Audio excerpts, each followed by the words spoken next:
राहाता तालुक्यातील निर्मळ पिंपरी येथे पंडित श्री प्रदीप मिश्र यांच्या प्रवचनातून सुरू असलेल्या शिवमहापुराण कथेसाठी देशभरातून लाखो भाविकांनी उपस्थिती दर्शवली होती। या गर्दीचा फायदा घेत भाविकांच्या मौल्यवान वस्तू, सोन्याचे दागिने, मोबाईल आणि रोकड चोरणाऱ्या टोळ्यांचा पोलिसांनी पर्दाफाश केलाय।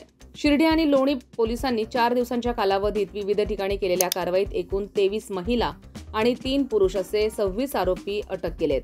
त्यांच्याकडून कटर, ब्लेड, चाकू, वाहन आणि चोरीसाठी वापरलेली साधनं जप्त करण्यात आली आहेत। ही कारवाई पोलीस अधीक्षक सोमनाथ घारगे, अपर पोलीस अधीक्षक सोमनाथ वाघचौरे श्रीरामपूर, उपविभागीय अधिकारी अमोल भारती शिर्डी विभाग, जयदत्त भवर श्रीरामपूर विभाग यांच्या मार्गदर्शनाखाली करण्यात आली।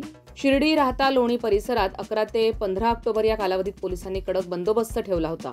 तरीही काही टोळ्या भाविकांच्या गर्दीत मिसळून चोरीसाठी सज्ज झालेल्या अवस्थेत सापडल्या।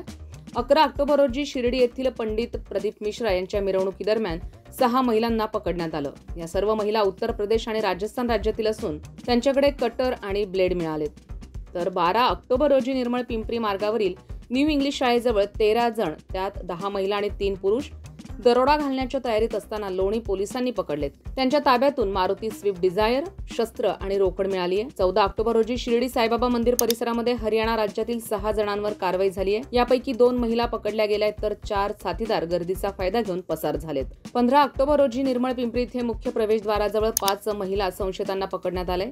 त्या मध्य प्रदेश आणि उत्तर प्रदेशातील असून त्यांच्यावर देखील गुन्हा दाखल करण्यात आलाय।